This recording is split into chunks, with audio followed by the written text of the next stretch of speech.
Este es el códice Alepo. Miren. Ese es el códice Alepo. ¿Ya?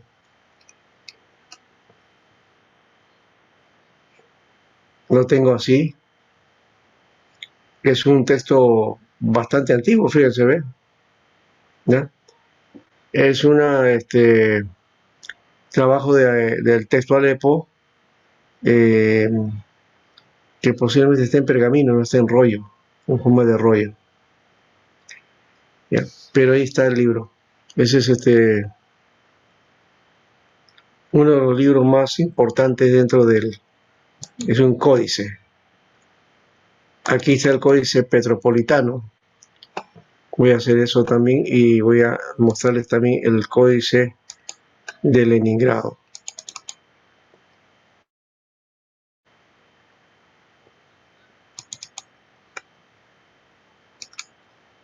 El texto, el códice babilónico petropolitano, ¿lo ven? ¿Se ve?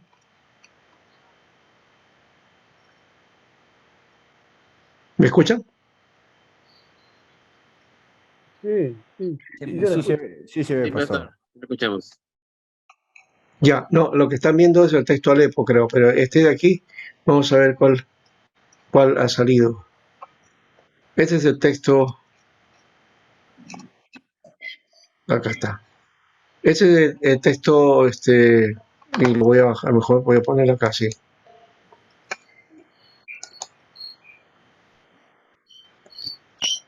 Ya, este es el códice babilónico, petropolitano, que empieza con el libro de Josué. ¿Ya? Eh,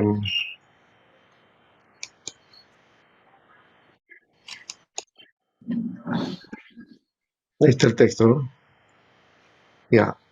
Ahora voy a hacerles ver el texto de Leningrado.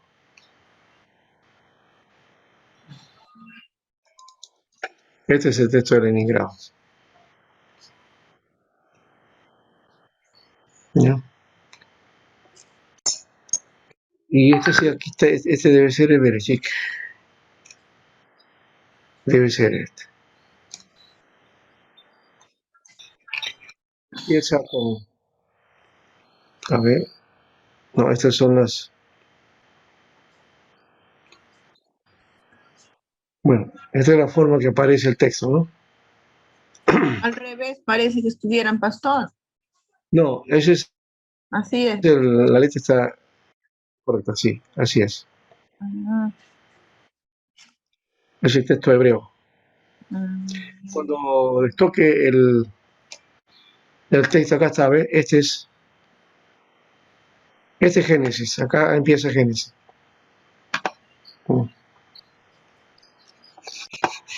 Berech.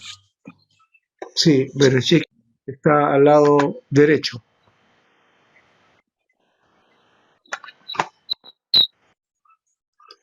Tengo problemas con mi... A ver.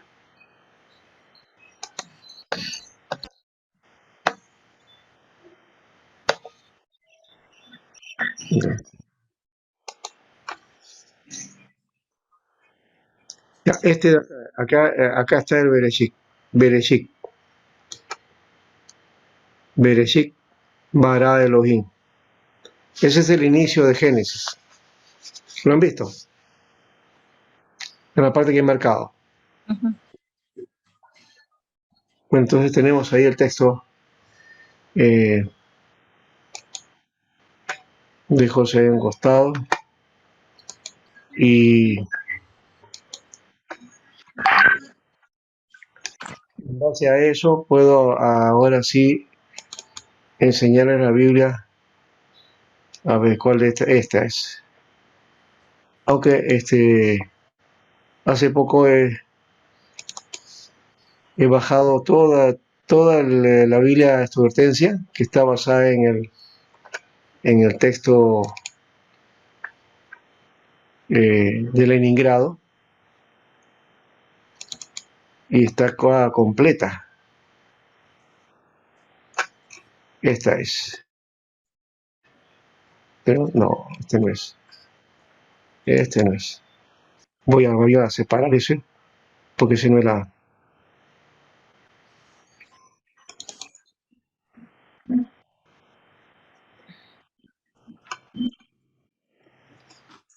Este tampoco. Es un texto diferente.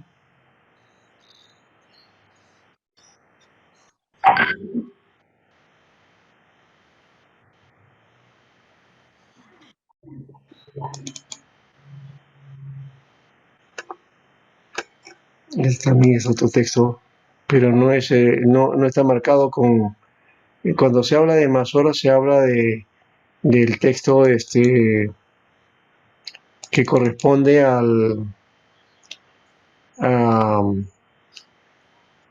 a lo que los masoretas indicaban, es decir, los masoretas vendrían a ser una especie de exégetas, ¿ya? Que trabajaban el texto y ponían entonces las indicaciones de los masoretas están abajo en lo que se conoce como aparato crítico, ¿ya? Entonces, los textos que tienen el aparato crítico, esos son los textos que tienen entonces el texto de tradición masorética. Entonces yo lo tengo por acá, se lo voy a mostrar. El texto, básicamente, acá está, este es. La de Belliger y Rudolph, ellos son los que han editado este material. Y lo tengo en dos partes. Por ahí tengo otro que era me parecía que tenía todo completo, pero ya está, acá está, ¿ves? Este es el texto. Ya. Y cómo empieza está por acá, claro. Voy a buscar el inicio del libro. Está bastante lejitos.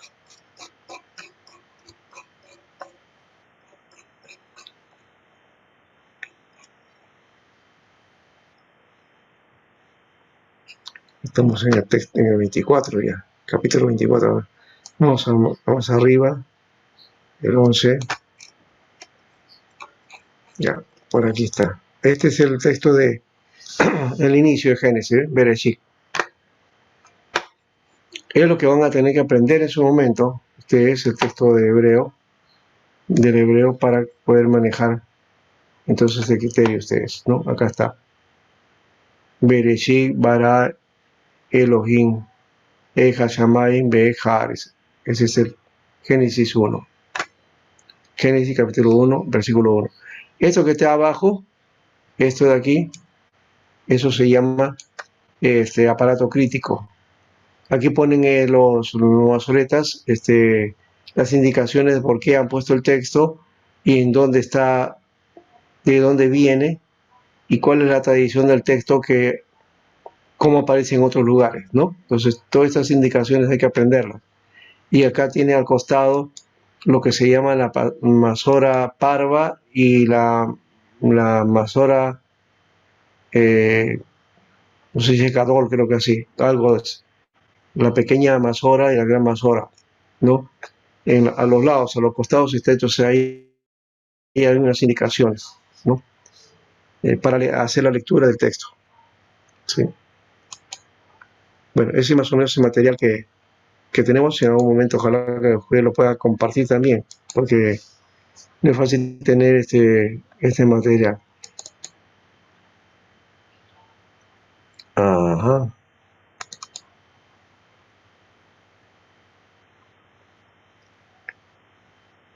Este es el que, ya lo encontré, este es el que acabo de bajar hace poco y está completo. Tiene 1644 páginas. Está todo completo, ya no está en 1 y 2, ¿no? Yo tengo este mismo material, pero en 1 y 2. Está dividido en dos partes. ¿Bien? Pero aquí está el material para poder entonces uno trabajar, elaborar ahí. ¿Sí? Y acá está el texto. ¿Bien?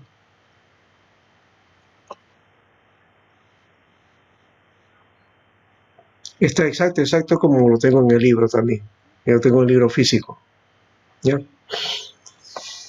Bueno, de todas maneras ahí tenemos para hacer un estudio sobre el texto hebreo en su momento. Vamos a ir a lo que nos falta a nosotros del texto de lo que estamos haciendo ahora, de la presentación de profetas mayores. Habíamos hablado de que estamos hablando de Ezequiel. No hemos hablado de Lamentaciones. Daniel va a ser el otro libro que vamos a tener que hablar, y quizá al final hablemos un poco de Lamentaciones, o la próxima semana ya hablemos de Lamentaciones, ¿ya? Que es el libro eh, que nos faltaría, que de paso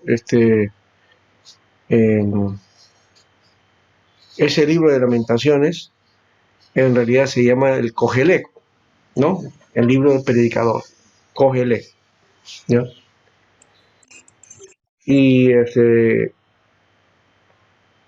es un libro también especial que está básicamente dentro de lo que se llamaría la sección de los poetas, ¿no? Los libros poéticos, pero lo vamos a trabajar acá también, ¿ya?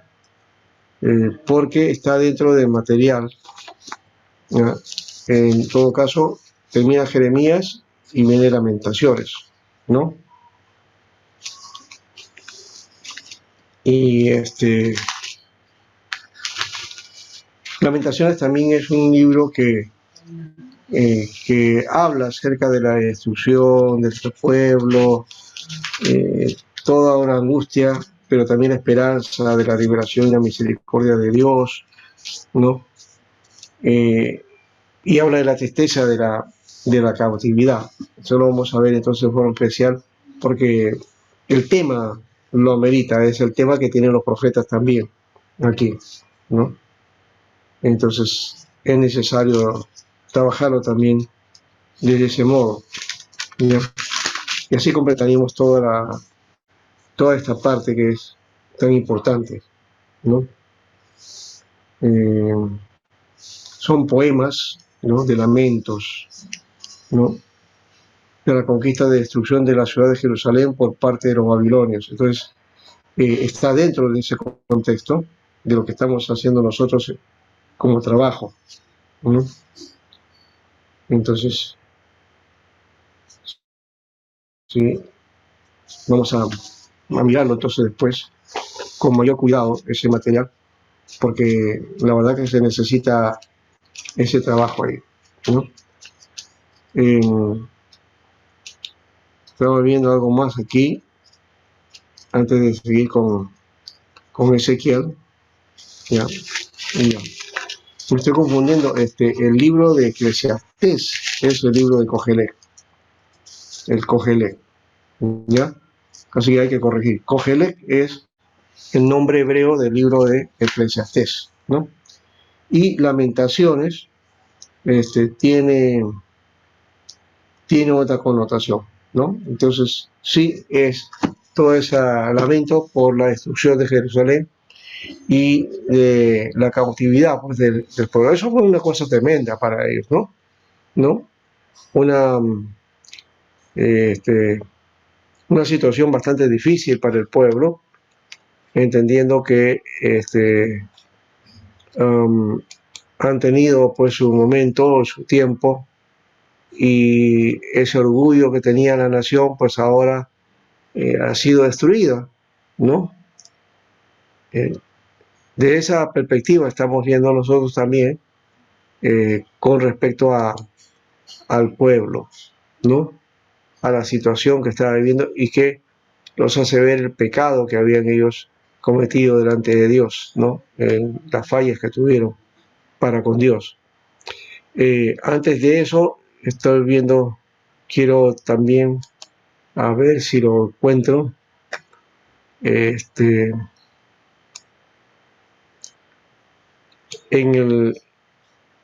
el trabajo que estamos haciendo, hemos hablado de Babilonia. Y estamos hablando de Babilonia. y también de la cautividad y de la gente que fue a Babilonia y lo que es la tristeza que causaba Babilonia, y de paso los babilonios decían, oye, ustedes son gente que cantan, que alaban a Dios, ¿no? Pero, ¿qué pasó? ¿No? ¿Qué pasó? ¿Por qué no lo hacen? Entonces,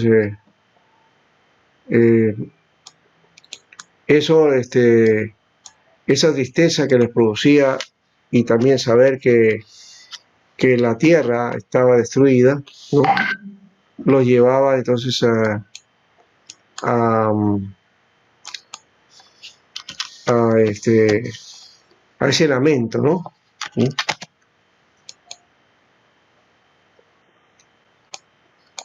Si no encuentro por aquí, le voy a buscar a ustedes. Quería darle un cántico que se hizo popular por los cerca de la década de los 70, creo, me parece. ¿Ya?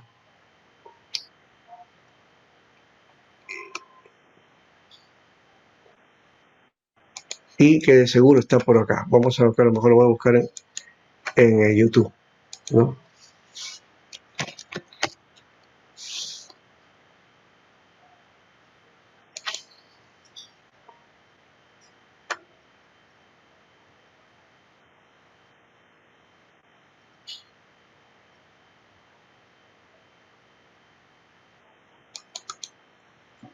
Tenemos todos tus medicamentos a precios bajos para cuidarte. Encuéntralos en nuestras más de 1000 boticas a nivel nacional. Voy a hacerlo a ustedes para que vean esto un ratito hasta que el video se ve. Ya.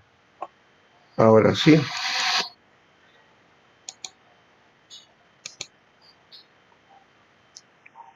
¿Sale o no sale? Sí, acá está.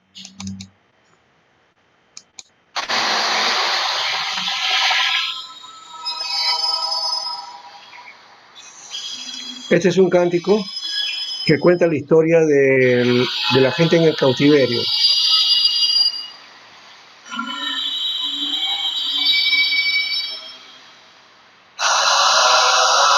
Ríos de Babilonia se llama.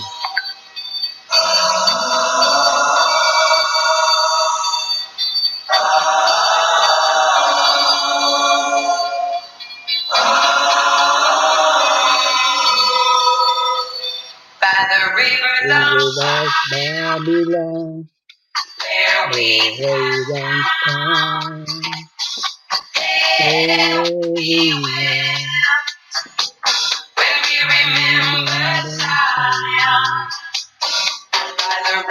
pero canta Bonnie M.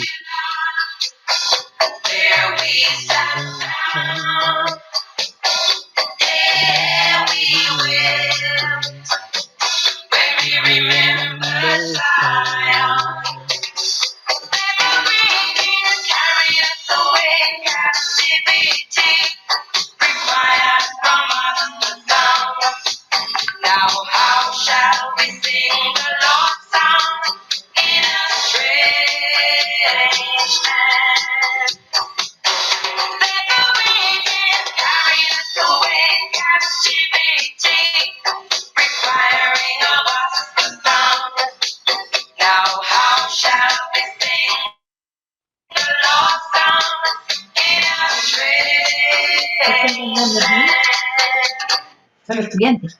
Muy bien. Esa letra es interesante, está en inglés, pero bueno, está la traducción en castellano, que habla justamente de ese salmo que comenta pues, esta historia, ¿no? La tristeza de estar ahí cautivos, ¿ya? Y bueno, le dicen cante, pues, pero ellos no pueden cantar, dice el Señor, porque lamentan estar ahí cautivos, y también la tierra pues deshabitada, destruida. ¿Cómo vamos a cantar así? ¿No? ¿No? Es la tristeza que desembarga. Aunque el ritmo es bonito, el canto es triste. En realidad, la letra es triste, aunque el ritmo es otra cosa, ¿no? Le han puesto un ritmo que parece que no concuerda con eso, pero es así. Esta es una canción una versión nueva de una versión antigua de un canto, ¿ya? Que se daba entre las comunidades negras, recordando a Babilonia y la cautividad, ¿no? ¿Ya? Así que eso hay que tomarlo en cuenta también. Bueno, bajo ese criterio, entonces ahora sí, seguimos, ¿ya? Entonces este libro de Ezequiel está alrededor de la destrucción de Jerusalén. Decíamos también ahí que vamos a hacer las intervenciones de cada uno, ¿no? El juicio inminente al pueblo por su pecado, ¿no? La cautividad babilónica. Son medidas necesarias que el Dios de gracia debe emplear si ha de corregir a su pueblo desobediente y salvarlo de una completa y permanente apostasía. A veces Dios tiene que hacer eso con su pueblo, ¿no? Para que no haya apostasía, ¿no? Lo curioso es que más bien en los tiempos difíciles la Biblia habla de la iglesia apóstata también, ¿no? Y que, bueno, ahí sí no hace nada el Señor por eso, aunque va al final a reclamar y va a venir el juicio final, ¿no? Bueno, también habla de la condenación de los pueblos vecinos por su idolatría y el maltrato dado al pueblo de Dios, es decir, a las otras pueblos vecinos, a las otras naciones que también destruyeron o invadieron o estuvieron contentos con que los asirios o los babilonios, ¿no? Vinieran y destruyeran este pueblo, ¿no? También Dios le va a dar su castigo. Este libro realmente es para reflexionar y darnos cuenta que acarrearemos juicios si no nos arrepentimos de nuestros pecados. Habla de la restauración de la nación cuando el pueblo se arrepiente de sus pecados. Dios restaurará un arrepentido remanente del pueblo castigado. Fíjense ahí, es un remanente. Sí habla de remanente la Biblia, tanto para Israel como para la iglesia. Así que no todo Israel es salvo, ni todos los que dicen ser de la iglesia van a ser salvos. Siempre va a haber un remanente. Esperamos ser de parte del remanente, ¿verdad? Bien. Muestra también la gloria y anticipa el reino del Mesías y habla de un futuro glorioso con un nuevo templo. Ahí está en Ezequiel también la revelación del templo, ¿no? Cómo él también va entrando y hay un pequeño riachuelo poco a poco hasta que va entrando al río, ¿no? Grande, y se hace un mar, y también está midiendo el templo, ¿no? Entonces son visiones que ahí se da en este libro. Acá está el bosquejo del libro de Ezequiel. Está llamamiento y comisión al profeta, capítulo 1, del 1 al capítulo 3, 27. Después, en la segunda parte de este bosquejo están las profecías contra Judá anteriores a la caída de Jerusalén. El capítulo 4, 1 hasta el capítulo 24, 27. Estos mensajes son del 5º al 9º año, ¿no? Eso está en esa fecha. Ya. Profecías contra las naciones paganas, capítulo 25, 1 al 32, 32. Estas naciones paganas eran Amón, Moab, Edom, Filistea, Tiro, Sidón y Egipto, ¿no?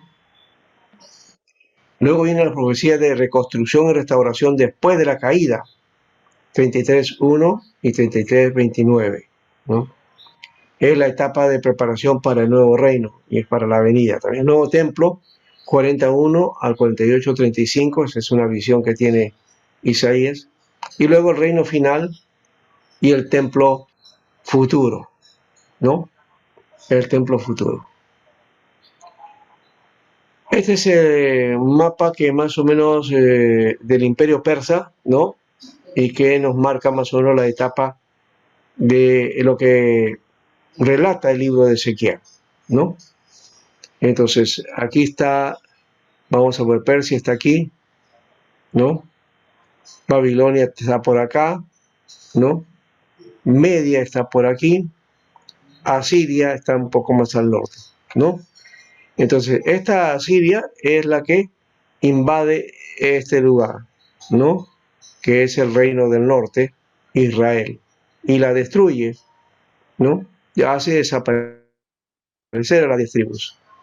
Bueno, después Babilonia va a dominar a Asiria y va a llegar a ser el siguiente imperio, y este imperio es el que va a tomar a Jerusalén, la va a destruir, ¿no? En tres digamos, periodos que lleva a la gente hacia Babilonia, ¿ya? Y destruye Jerusalén, el templo, los muros, las casas, todo queda escombros, ¿no? Y esta Babilonia es la que también destruía a las otras naciones, no solamente a Jerusalén, y se llevaba cautivo a su gente. Entonces, esto en las luchas que hay entre Babilonia y Persia, Babilonia pues decae, baja, y Persia es el que va a ganar y va a tener la victoria finalmente y se va a imponer contra Babilonia. Y la gente y los pueblos que han apoyado eso, los persas les van a dar una concesión especial, y les van a dar su liberación. Y le dice, váyanse a su tierra. Entonces hay un decreto, ¿no?, de Ciro que manda a los judíos a su tierra de nuevo, para construir su templo, para construir sus muros, para construir sus casas, ¿no? De eso están hablando los profetas menores también, ¿no? Ageo, por ejemplo, habla eso, de que ya se construyeron las casas, pero el templo estaba a medias, ¿no? Y que era necesario ir a construir ese templo. Bueno, ahí está entonces una visión más o menos en el aspecto geográfico, para que ustedes vean dónde estaban estos imperios y dónde está Judá e Israel, ¿no?, que es esta zona. Bien. Aquí está el libro de Daniel, y eso lo vamos a ver la próxima semana, ¿ya? Entonces aquí vamos a más bien a tener un tiempo de diálogo para trabajar esta parte. A ver. Adelante, ahora sí.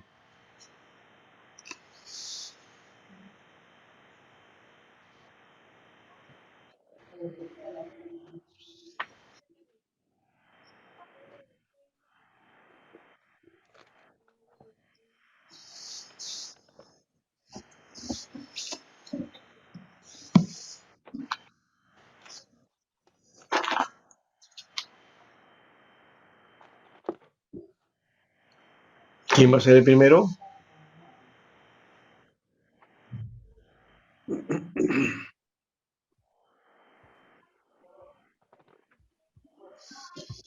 Pastor, cuando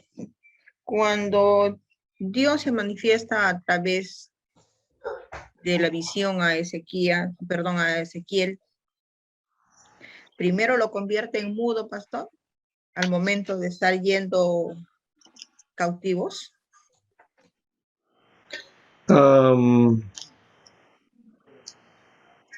Hasta cierto tiempo.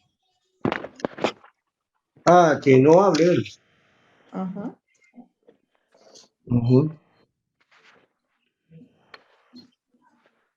Sí, podría ser. Cuando tuvo la visión junto al río Quetar. Ya, eso está en el capítulo 3:23. No. Y me postré sobre mi rostro, y entonces entró el Espíritu en mí, y me firmó sobre mis pies. Me habló y me dijo, entra y enciérrate dentro de tu casa. Y tú, hijo de hombre, y hace el día versículo 26, ahí dice, y haré que se pegue tu lengua y tu paladar. O sea, se queda un buen tiempo mudo, no habla, hasta llegar a Babilonia, pastor. Posiblemente que sí. Miren, y esto es una cuestión didáctica de parte de Dios, pero que le da al profeta, ¿no? No solamente es que queda mudo, dice, dejar al profeta atado y mudo, no tiene sentido aparentemente, ¿no? Pero su lengua, su paladar. Fue enviado al pueblo justamente para anunciarles la palabra, y al que hace mudo, eso es un acto simbólico, ¿no?, de que Dios se ha silenciado. No hay mensaje, no hay profecía, ¿no? No se muestra mensaje, ¿no? Que viene de Dios, ¿ya?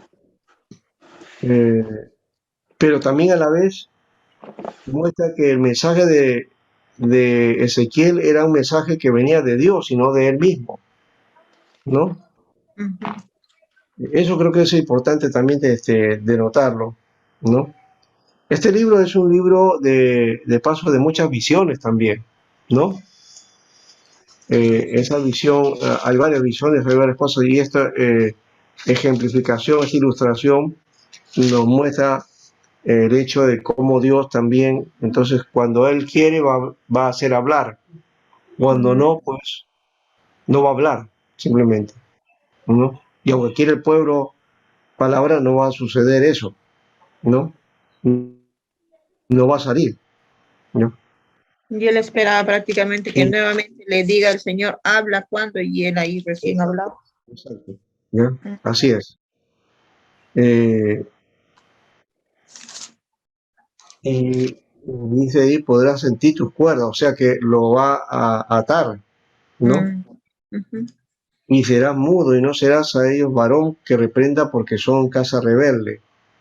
Mas cuando yo te hubiera hablado, abriré tu boca y le dirás, así ha dicho el Señor, el que oye, oiga, y el que no quiera, oiga, el que no quiera oír, no oiga, porque casa rebelde son. Ese es el mensaje.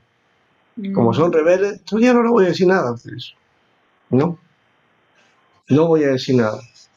No hay una conexión de que esa mudez es hasta ir a Babilonia, no dice eso, más bien le dice acá, yo abriré tu boca y tú dirás tal cosa, ¿no?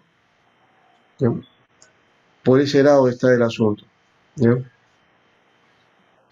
Y esto sucede pues porque la gloria de Dios se muestra a Ezequiel. En medio de toda esa dureza, esa rebeldía, la gloria de Dios.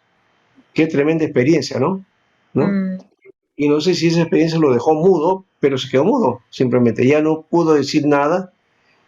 Y ese profeta que tanto anunciaba y hablaba, ahora está mudo, ¿no? Muy bueno eso. Bien, buen detalle. Gracias. Pastor, Sí. en el capítulo 15, a partir del versículo 1 hasta el versículo 6, exactamente está hablando de lo que va a suceder con los moradores de Jerusalén, pastor, o era también una profecía para el tiempo de Jesús. A ver. Desde el capítulo 1, ¿no? Hasta el 8. Estoy... 15, capítulo 15, versículo 1 al 6 en adelante. Es casi todo el capítulo, ¿ya? Sí. Es una profecía que tiene mucha simbología, ¿ya? Y se ve a Jerusalén como una vid inútil, o sea, como un árbol de la vid, pero que no da fruto, ¿no? Y Israel, que era la vid de Dios, ¿ya? Porque así está en el Salmo 80, ¿no? Se muestra como eso. Y Jeremías también 2:21 habla de eso, ¿no? De la vid de Dios, ¿ya? Y hay una cosa en cuanto a la vid tiene valor solamente por los frutos. Si no produce frutos, no sirve para nada, ¿no? Sino para que sea quemada, ¿no? O sea, un árbol de uvas, que no de uvas, simplemente hay que quemarlo. Y eso es lo que sucede con el pueblo de Jerusalén, ¿no? Un pueblo que vivía, que no tenía fruto, que más bien su fruto era rebeldía, y no era un gran fruto, ¿no? ¿No? Es una figura del lenguaje de la vid que también usa el Señor. En Juan 15 justamente aparece eso, ¿no? Y se habla acerca de ramas secas y que son quemadas. Es Jesús que utiliza esa figura, pues, ¿no? Que se hacía en la agricultura de esa época. Vid, que no daba fruto, ¿qué cosa? Era como lo que llegaba era ramas secas y se quemaban simplemente, ¿no? Entonces, esto no es una profecía que tenga que ver con el tiempo de Jesús, sino es una profecía que tiene que ver con el Estado de Israel en ese momento, porque esa era su condición, esa era su situación, ¿ya? Que Jesús utilice este modelo para cuando Él viene y vea a Israel como esa vid que no da frutos, ¿no? O como los higos secos, ¿ya? Como la higuera seca, igual, eso nos está mostrando ahí la condición de ese pueblo, que no había variado mucho tampoco, ¿no? Entonces, tanto los profetas habían anunciado al Mesías, y cuando viene el Mesías, están duros. O sea, su rebeldía, su dolor. Entonces, todo lo que pasaron en Babilonia, ¿para qué? ¿No? El pueblo también endureció, ¿no? Entonces, por eso Jesús esa palabra, y no es una profecía, digamos, con respecto a eso, sino que Jesús está mostrando la condición de ese templo, esa condición, al igual, y lo compara a la misma condición en que estaba el pueblo de Judá cuando estaba Ezequiel. ¿Ya? Esa es la lectura que debemos tener, no al revés. ¿Ya? ¿Por qué? Porque Israel estaba en rebeldía. Israel era un árbol sin fruto.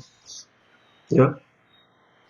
Y el Señor muestra eso también, ¿no? Cuando dice, Él va al campo y entonces dice, va a darle a esa viga, dice, hay que cortarla. Y él se dice, no, un momentito, déjale este año más, ¿no? A ver si da fruto. Ya, pero si ya en el tercer año no hay fruto, ya hay que, bueno, ya la puedes botar, ¿no? Se refiere a Israel. O sea, el comportamiento de Israel, como que es repetitivo, que es constante, se va tanto en Israel de Ezequiel como en la Israel de Jesús. Pastor. ¿Ha aplicado eso?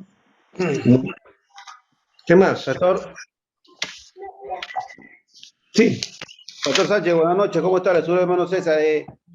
Acá bueno, respecto a que nos estaba hablando usted del tema de Ezequiel, acá he visto algo que realmente me impactó, ¿no? O sea, cómo el ministerio de Ezequiel comienza en Babilonia, ¿cierto? Y la condenación, como usted dijo, que el juicio de la nación de Judá, o sea, todos vinieron en la parte de la destrucción de Jerusalén, ¿no? Y tiene un lugar, perspectiva de Ezequiel, ¿no? Y cambia, ¿no? Por ejemplo, aquí en Ezequiel 37, ¿cómo nuestro Señor le manda, Jehová vino, dice que Jehová vino sobre mí y me llevó un espíritu de Jehová y me puso en medio de un valle que estaba lleno de huesos. Y me hizo pasar cerca de ellos todo alrededor, y aquí eran muchísimos sobre la faz del campo, y por cierto secos en gran manera, y me dijo, hijo de hombre, ¿vivirán estos huesos? Y dije, Señor Jehová, tú lo sabes. Y me dijo entonces, profetiza sobre estos huesos, dile, huesos secos, oí palabra de Jehová. Así ha dicho Jehová el Señor de estos huesos, he aquí yo hago entrar espíritu de vosotros, y veréis, y pondré tendones sobre vosotros, y haré subir sobre vosotros carne, y yo os cubriré de piel, y pondré en vosotros espíritu, y viviréis, y sabréis que yo soy Jehová. Y acá noto, pastor, que a través de esto, Ezequiel, tanto en el pasado, que ha quedado atrás todo esto, pero en todo esto, esta restauración que tuvo Israel, digamos, ¿no? A través de esta visión que tuvo también, a través de este valle de los huesos secos, acá se describe, ¿no? Digamos, una realidad, ¿no? Que el Señor hace, ¿no? Y hace ver a sus ojos de Ezequiel, ¿no? Y que el Señor hay un Dios poderoso, ¿no? Que en este libro, digamos, habla, ¿no? Y concluye una visión que el Señor le da a Ezequiel, ¿no? A Jerusalén para revivir todo este nuevo templo, ¿no, pastor? Claro. Y sobre todo lo que está mencionando aquí es la condición en que está este pueblo. ¿no? Y qué es lo que iba a hacer el Señor, ¿no? Por ejemplo, cuando estábamos hablando acerca de cuando estén por quedar, ¿no? En el río donde está eh, este Ezequiel, ¿no? Y que muestra aquí que se queda mudo, ¿no? ¿No? Él se queda mudo y está ahí junto al río Quebar. Entonces, si estaba en Babilonia, ¿no? ¿No? Quebar es por allá, por Babilonia. Entonces, ya no hay palabra, pues, ¿no? Ahora, aquí muestra un valle de huesos secos. Miren, en esa profecía del capítulo 3 menciona el espacio, también el tiempo, dónde está. Aquí no se muestra en esta visión en qué momento la recibió Ezequiel. No se sabe cuándo fue. Pero sí, esta visión, que es una marca el paso de los mensajes de juicio a un anuncio de esperanza. O sea, porque hay juicios, hay profecía de juicio, pero en este caso hay una profecía de esperanza aquí. Esta profecía de esperanza primero muestra la condición, la realidad en que está el pueblo. ¿Qué ve Ezequiel? Un valle de huesos secos. ¿Qué era Israel? Como esa figura del capítulo 15 de la vid, que no daba fruto, que estaba seca. Igual, acá es la misma figura, ¿no? Un valle de huesos secos. O sea, en realidad la nación estaba muerta. Muerta, pero bien muerta. No sé si ustedes han visto a un lugar lleno de huesos secos. ¿Mm? ¿Han visto en algún momento eso? ¿Mm? Este era un valle grande, inmenso, ¿no? Lleno de huesos. Sí, pero saben. pastor, lo interesante, pastor, que dice que como del poder de Dios no lo hace ver, pero dice, y pondré tendones sobre vosotros y haré subir sobre vosotros carne. Ahí, Acá. a eso vamos. Oscuriré la piel todavía, pastor. Sí, a eso vamos a ir ahora. Primero, es esto, en Lima hay un lugar que se llama las catacumbas. Claro. Hay el resto de un cementerio que hubo, ¿no? Debajo de esta iglesia, creo que se llama Santo Domingo, ¿no? Y debajo era el cementerio de la ciudad antigua, ¿ya? Y ha quedado resto de eso y se encuentra, pues, tú vas ahí y encuentras una cantidad de huesos, ¿no? Lleno de huesos todo el lugar. Y ya no me da tiempo para mostrarles eso a ustedes, pero quizá la próxima semana les muestre la figura porque tomé foto en una oportunidad con esos huesos. Ahora, lo curioso de la figura, de la visión que tiene Ezequiel, es que comienza, ¿no? Él por el Espíritu a hablar y le habla a los huesos. Fíjese que ya no estaba con la figura del mudo, ¿no? Ahora le habla a esos huesos y esos huesos comienzan a atender entonces sus nervios, sus tendones, músculos, aparecen todo como un proceso reversible, ¿no? ¿Ya? Eso al revés, porque por ejemplo, cuando una persona muere, ¿qué pasa? Su piel se va extinguiendo, después están los músculos y bueno, todo va desapareciendo y queda hueso. Aquí se produce al revés, ¿no? Y entonces aparece aquí, dice un ejército de gente, ¿no? ¿Ya? Y sobre todo dice, ¿esos huesos vivirán? Y él le dice, Señor Jehová, tú lo sabes. Entonces profetiza sobre esos huesos, ¿ya? Y comienza, ¿no? He aquí yo hago entrar en espíritu en vosotros y viviréis, ¿no? Y ahí comienza todo eso, profetiza y se manda, ¿no?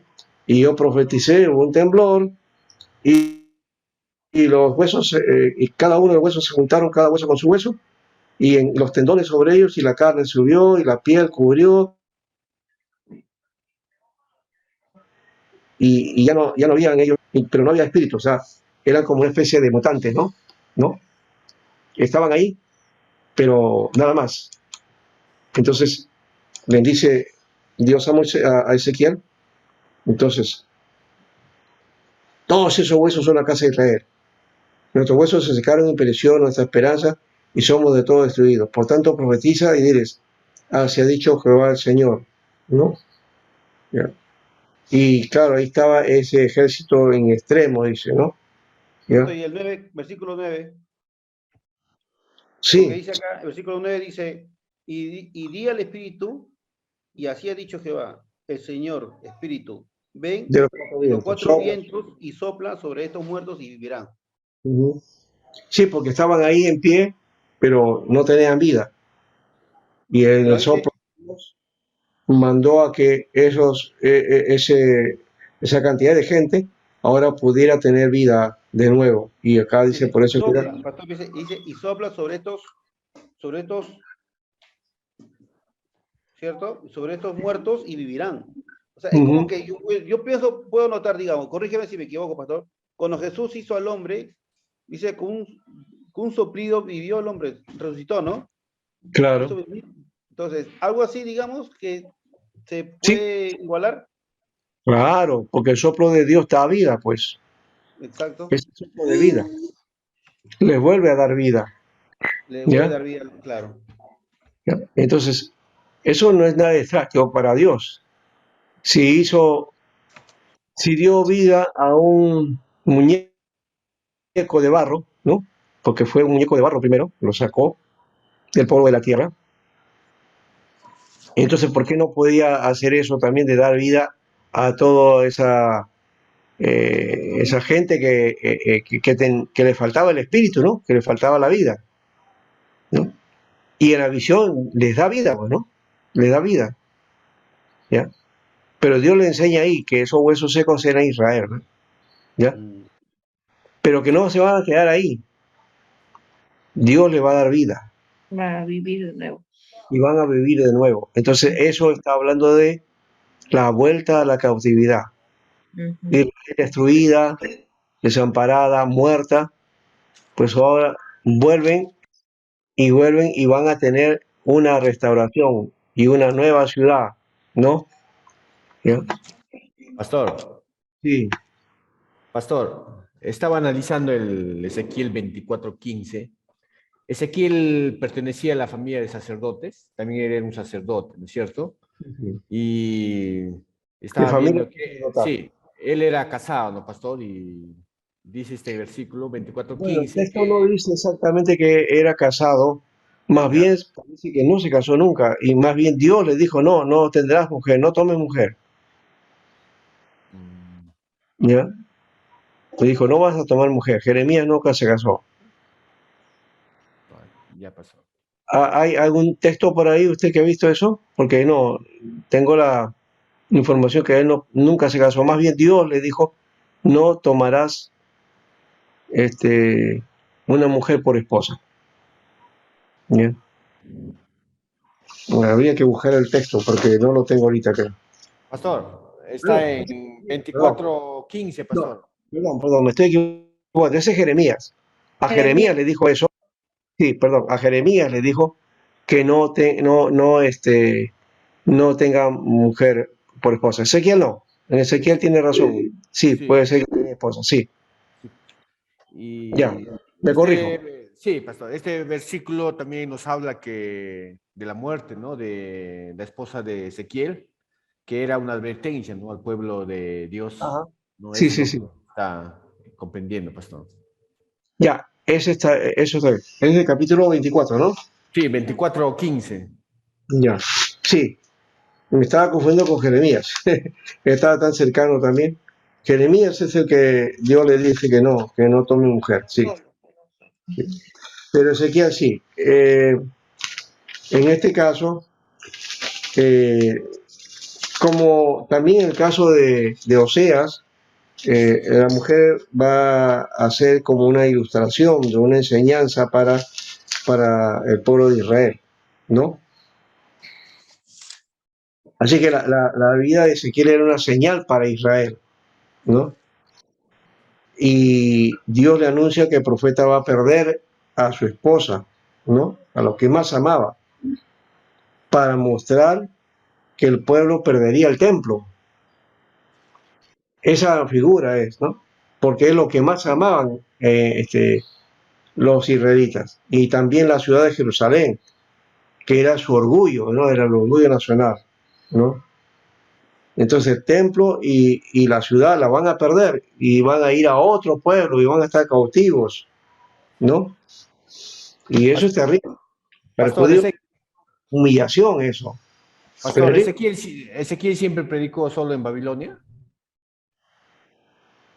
No necesariamente, o sea, él anuncia lo que va a venir, porque el anuncio es antes del cautiverio y también después del cautiverio, ¿no?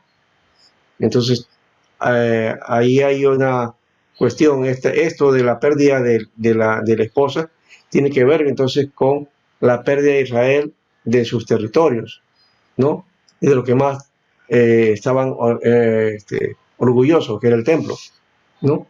Todo eso, para ellos era humillación no tener Jerusalén ni el templo, ¿no?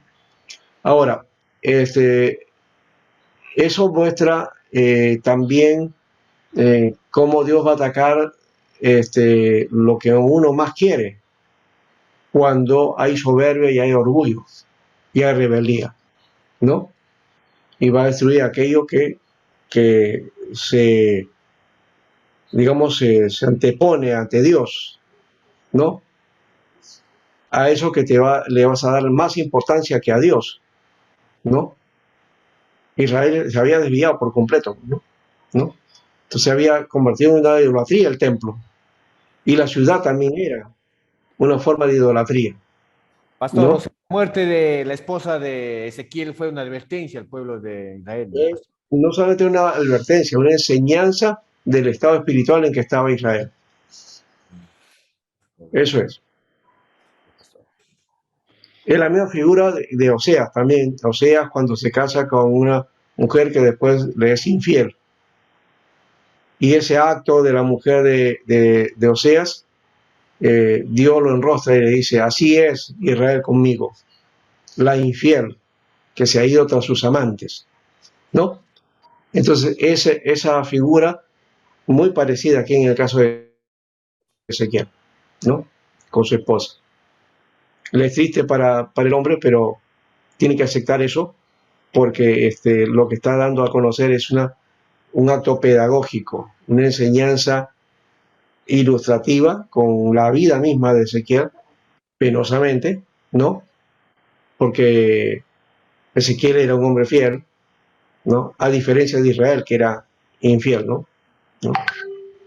Ahora, eso me hace acordar a una cosa más, que en la época de Jesús, los doctores de la ley, los fariseos, los escribas, todos que iban contra Jesús y todo el pueblo, decían, ¿cuándo hemos sido esclavos? Nunca hemos sido esclavos de nadie. Jesús pudo haberle enrostrado a ellos eso. Fueron esclavos en Egipto con los faraones, ¿verdad?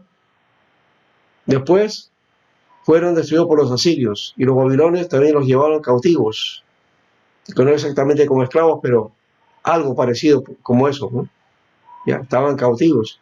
Y en la época en que estaba Jesús en la tierra, ya Israel estaba dominada por ¿quién? Por los romanos. No eran libres. O sea, si tú vas a toda la historia de Israel, nunca fueron libres. Siempre tuvieron otros pueblos dominándolos. ¿Mm? Cuando llegan del cautiverio, después de poco tiempo, vienen los sirios, los helenistas, griegos, y tratan de invaden Jerusalén y también hacen lo mismo, ¿no? Destruyen el templo, ¿no? Antíoco Epífanes lo profana, ¿no?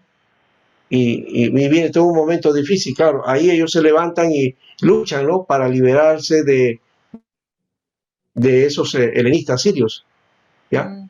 Pero es una situación bien grave. Claro, Luego de eso, siempre los querían conquistar. entre los macabeos hay unas luchas ahí entre los armoneos, todo eso, Los ammoneos, los amonitas, los filisteos, romanos los eteos. platan a los Herodes ahí, ¿no? Sí. Entonces, es un tiempo bien especial, ¿no? Sí, hermano Carlos, estabas hablando, perdón. No.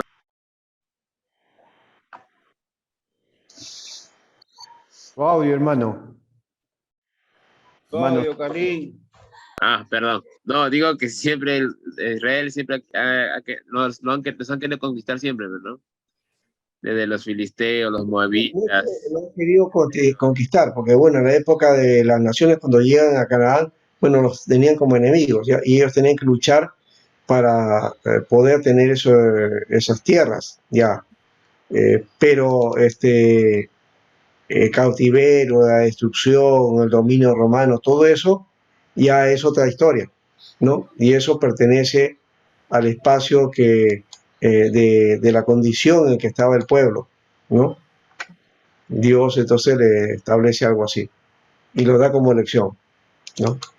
Miren, acá está, esto no es nada a comparación del Valle de los Huesos Secos, miren, y acá todavía está ordenadito, ¿no? Imagínense esto y multipliquen por 1000. Un tejido de crochet parece. El tejido de crochet también ese, sí, pero son huesos, ¿eh? Esos son aquí está ese la catacumba, y acá hay otra foto. Bueno, ahí se prohíbe tomar fotos, en realidad, pero yo hice algo ahí por ahí, hice mi camarita y tomé esas 3 fotos nada más, ¿no? Y 2 de estos huesos. Hay otro lugar donde hay más huesos, una cantidad de huesos ahí, ¿eh? Pero imagínense ustedes eso, esto multiplicado por millón. Miles, millones de huesos, ¿no? En un valle gigantesco, ¿no? Tremendo eso. Bueno, les quería mostrar esa figura, ya lo tienen acá. Porque es que ellos eran desobedientes, ¿no? Se arrepentían y otra vez volvían a ser peor de lo que han sido antes. Ya, sí. Por ejemplo, las Está dos bien, hermanas. sí, está bien lo que usted dice, pero hay que ver también otra cosa, ¿no? Que Israel viene a ser nuestro modelo, o tenemos que mirarnos para Israel, que así es el comportamiento de los seres humanos. Entonces, a veces acusamos a Israel, ¿no? De dura, y le hemos dado duro hoy día también, de alguna manera. Pero esa es la condición humana. Todos los pueblos, Israel no era menos, y los demás pueblos también. Y a eso va también la iglesia. No creamos porque somos iglesia, ya, ampay me salvo, ¿no? Ya estoy libre. Voy a adorar a la Virgencita. ¿No? Ni porque la Virgen. Así, pastor, porque mira, acá dice en el tema que aquí del capítulo 23 de las 2 hermanas, Israel juraba y conjuraba ser santa, ser un pueblo de Israel santo, pero volvía a prevaricar, volvía a fornicar en su forma de adorar a Dios y a los ídolos. Y ahí pues Ezequiel les da, como se llama, el ejemplo de que tú, Judá, y tú, Samaria, te volviste peor, rebelde y más fornicaste, peor que antes. Así es. Una ilustración Entonces, terrible. esa es una confesión de boca, ¿no, mano, pastor? O sea, no es como una transformación de corazón como tal. Y muchas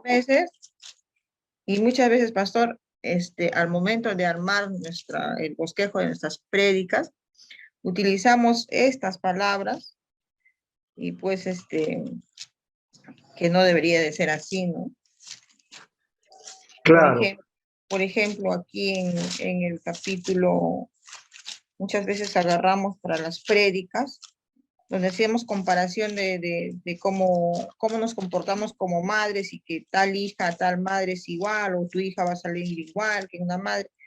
Todas esas cosas, pastor, al leer todos esos contextos, estas historias, es una historia completa de la desobediencia de Israel, de Judá, de Samaria y todos los pueblos de las 12 tribus. Como digo, es el comportamiento humano, ¿no? No hay mejora. O sea, si hubiéramos sido nosotros, Israel también hubiera sido lo mismo, la misma condición. O sea, el ser humano no está libre de eso. Y tampoco nos libra el hecho de ser iglesia como decimos, es decir, iglesia en el sentido de la comunidad que se reúne, ¿no? Porque la iglesia del Señor, pues es santa.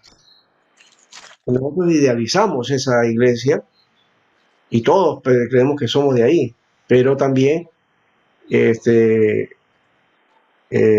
que Dios no va a castigar a la iglesia, pero sí la va a castigar, sí le va a dar, si a Israel, que Israel no tuvo contemplación Dios y le dio, menos va a ser nosotros como iglesia. Por eso, como figura de eso está el Apocalipsis, donde habla de las 7 iglesias y una sola se salva, creo, y todas las demás les les dice su verdad el Señor. Entonces, eso ya es una muestra para saber que entonces nadie puede presentarse delante de Dios perfecto, nadie, ninguno. Y que hay condiciones para eso, entonces, que tiene que ver con el arrepentimiento y el volver a Dios, ¿no? Esa es la única forma, ¿ya? Entonces, no nos sintamos orgullosos porque somos iglesia, como Israel se sentía orgullosa por su templo, ¿no? Y tampoco el hecho de que, bueno, somos de tal denominación o de aquel de la denominación o de aquel, ¿no? Ni por ser ni bautista, ni pentecostal, ni asambleas, ni alianza, ni metodista, ni las que puedan existir, ¿no? Solamente Dios, ¿no? Por eso las denominaciones están muy buenas y servimos a Dios por medio de ellas. Pero tenemos en cuenta que la iglesia está más arriba de eso, que debe estar más arriba, ¿ya? Y que no debe haber en nosotros esa actitud que tuvo Israel para con Dios. Así que Israel viene a ser el espejo para nosotros, para vernos. Entonces, no acusar a Israel, sino para vernos nosotros también y no caer en esos errores y en esa rebeldía que Israel cayó y que le costó mucho. Le costó mucho, ¿no? Tanto fue que hubo hasta muertos, ¿no? Muchos miles de muertos, millones de muertos, ¿no? A lo largo de su historia, ¿no? Y que han sufrido hasta ahora, ¿no? 6 millones de judíos muertos por Hitler, ¿no? Que ahí podemos decir ya es otra historia, pero porque ahí eso fue doloroso y hay que, digamos, unirnos a ellos porque cualquier pueblo que pase esa condición o esa situación es doloroso, ¿no? Como sucedió en Chile en su momento también, ¿no? Cuánta gente llevada a la cárcel, quebrándose los huesos, las manos, le sacaban los ojos. La gente es todo solamente porque tenían otras ideas diferentes, ¿no? Y entonces eso hay que ser solidarios de alguna manera frente al dolor del otro, ¿no? Israel sufrió lastimosamente su dolor, fue por su pecado, pero también esa tristeza nos debe hacer que nosotros miremos también lo mismo. No tendremos el mismo pecado que Israel. Entonces, gentiles. Nos quedamos como gentiles. No, por eso. Somos gentiles, pero somos iglesia del Señor, pero por eso decían Pablo en Romanos, nos decía, no te jactes tú. ¿De qué? Si Dios dice al árbol, a las ramas originales del árbol, no las desgajó, las cortó, ¿qué no hará contigo eso? Entonces, por eso tengamos el cuidado de no estar orgulloso en sentido ni empavonarnos y empoderarnos, como dicen ahora, ¿no? Diciendo, hoy soy del pueblo de Dios, soy del pueblo de Dios, soy del pueblo de Dios. Soy presbiteriano. Sí, dicen, Pepa. Ya, usted, ya es otra cosa. pero no debe ser así, ¿ya? No, El respeto no a somos la hijos de Dios. por ser presbiteriano, todo eso es correcto, eso está bueno, pero nunca más allá de eso, no asumirle y dar la adoración a eso, ni convertirlo en el ídolo. No idolatrar, ¿no, pastor? No idolatrar. Exacto. No idolatrar. Pero sí ser fiel a la causa, a la obra, y si vamos a servir como presbiterianos, sirvamos de lo mejor, porque es por encima de eso somos cristianos. Amén. Amén. Creo que ese es el mensaje que tenemos ahí, y este es lo que nos da estos libros, estos profetas, de una manera vívida, ¿no? Pero la historia de Israel es en todo caso triste, pero también una lección que necesitamos aprender para no repetirla nosotros, ¿ya? Muy bien, hermanos, gracias. Dios les bendiga ahora sí.